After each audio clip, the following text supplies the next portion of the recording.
ಉಪ್ಪು ಬಣ್ಣವನ್ನು ಬದಲಿಸುತ್ತಾ ಅನ್ನುವಂಥದ್ದು, ಅಥವಾ ನಾವು ಈಗ ಮಾಡಿರುವಂತಹ ವರದಿಯಲ್ಲಿ ತಮ್ಮ ಗಮನಕ್ಕೆ ಬಂದದ್ದೇನು? ನಿಮ್ಮ ವರದಿ ಭಾಳ ತಪ್ಪಾಗಿದೆ.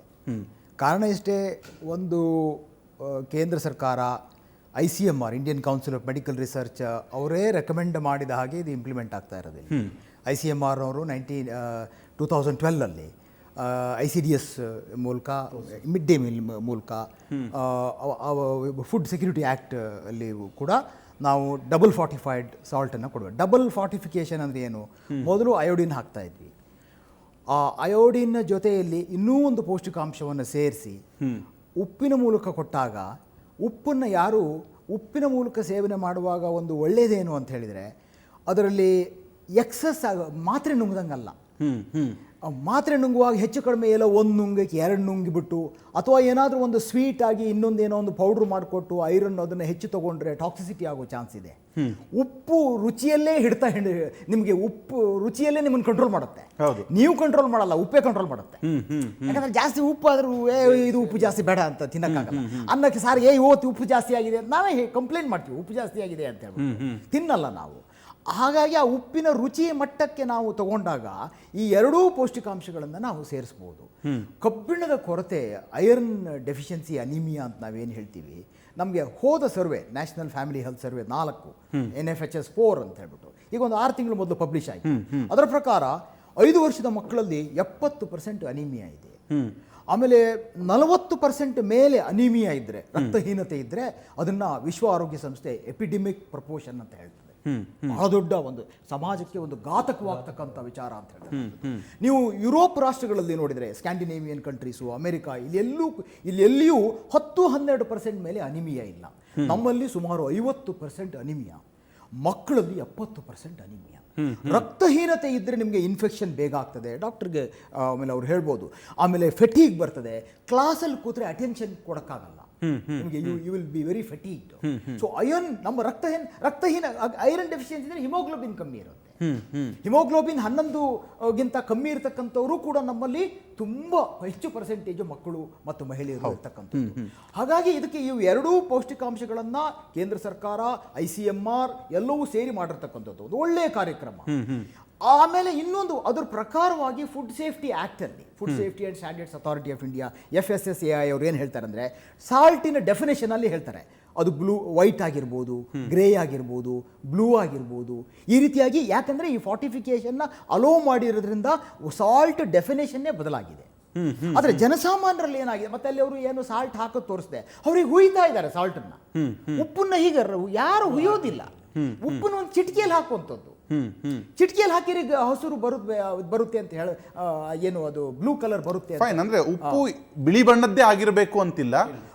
ಉಪ್ಪಿನ ಡೆಫಿನೇಷನ್ ಇವತ್ತು food safety and standards authority of ಅಲ್ಲಿ ನೋಡಿದ್ರೆ ನೀವು ಯಾಕೆ ಈ ತರ ಮಾಡಿದ್ದಾರೆ ಅಂದ್ರೆ, ಉಪ್ಪನ್ನ ಒಂದು ವೆಹಿಕಲ್ ಆಗಿ, ಒಂದು ಸಾಧನವಾಗಿ, ಉಳಿದ ಪೌಷ್ಟಿಕಾಂಶಗಳನ್ನ ಇದರ ಮೂಲಕ ನಾವು ಜನರಿಗೆ ತಲುಪಿಸಬಹುದು ಅಂತ ಹೇಳುವ ದೃಷ್ಟಿಯಿಂದ ಮಾಡಿದ್ದಾರೆ. ಆದ್ರೆ ಡಾಕ್ಟರ್ ರಮೇಶ್, ಇಲ್ಲಿ ಗಮನಿಸಬೇಕು, ಬಿಳಿ ಉಪ್ಪು ನೀಲಿಗೆ ತಿರುಗಿದಾಗ ಆತಂಕ ಸಹಜ ಅನ್ನುವಂಥದ್ದು. ಯಾಕಂದ್ರೆ ಈ ಹಿಂದೆ ನಮ್ಗೆ ಇಂಥ ಅನುಭವ ಆಗಿರಲಿಲ್ಲ, ಈಗ ಆಗ್ತಿದೆಯಲ್ಲ, ಅದಕ್ಕೇನು ಹೇಳ್ಬೋದು ಅಂತ.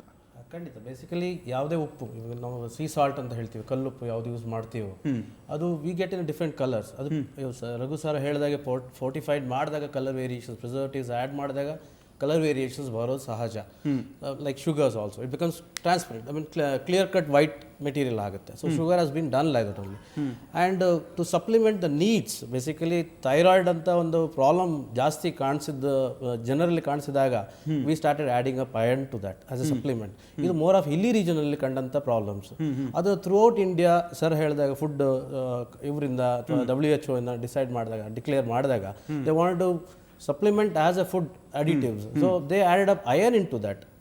Iron basically iodine ಏನು, which we get as a elemental iron, ಅದು ನಾರ್ಮಲಿ ಅಬ್ಸರ್ವ್ ಆಗುವಂಥದ್ದಲ್ಲ. ಅದನ್ನು ಒಂದು ಕ್ಯಾಟಲಿಸ್ಟ್ ಥರ ಯೂಸ್ ಮಾಡಿ ಅದನ್ನು we have to convert in to a different mechanism and try to get that observed in to the body. That is a reason why it is been fortified and it is been preservatives has been added to store it in a certain forms, ಈಗ crystal forms, ನೀವು transparent crystal forms ಅಂತ ಹೇಳ್ತೀರಾ. Fine.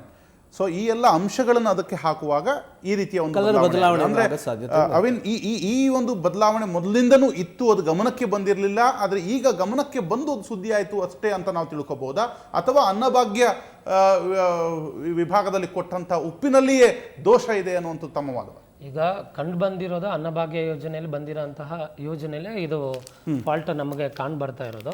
So ಇದನ್ನ ಜನಕ್ಕೆ ನಾವು government ಕಡೆಯಿಂದ ಒಂದು clarification ಬೇಕು. ಯಾರ ಕಡೆಯಿಂದ ಬೇಕಾಗತ್ತೆ? ನಮ್ಮ ಡಾಕ್ಟರ್ ಕಡೆಯಿಂದ ಮತ್ತೆ ಫುಡ್ ಎಕ್ಸ್ಪರ್ಟ್ಸ್ ಇಂದ ಅವ್ರಿಗೆ ಜನರಿಗೆ ಒಂದು ಕ್ಲಾರಿಫಿಕೇಶನ್ ಬೇಕು.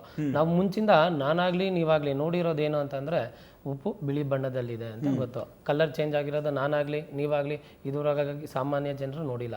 ಸೊ ಇದ್ರ ಬಗ್ಗೆ ಕ್ಲಾರಿಫಿಕೇಶನ್ ಅಗತ್ಯ ಭಾಳಷ್ಟಿದೆ, ಮತ್ತೆ ಲ್ಯಾಬ್ ಕಳಿಸುವಂಥ ಅಗತ್ಯ ಇದು ಕಾಣ್ತಾ ಇದೆ. ಮತ್ತೆ ಈ ಅನ್ನಭಾಗ್ಯದಲ್ಲಿ ಆಗಿರುವಂಥ ಕೆಲವು ಲೋಪಗಳು ಎಲ್ಲರಿಗೂ ಗೊತ್ತಿದೆ, ರಾಜ್ಯಾದ್ಯಂತ ಎಲ್ಲರಿಗೂ ಗೊತ್ತಿದೆ.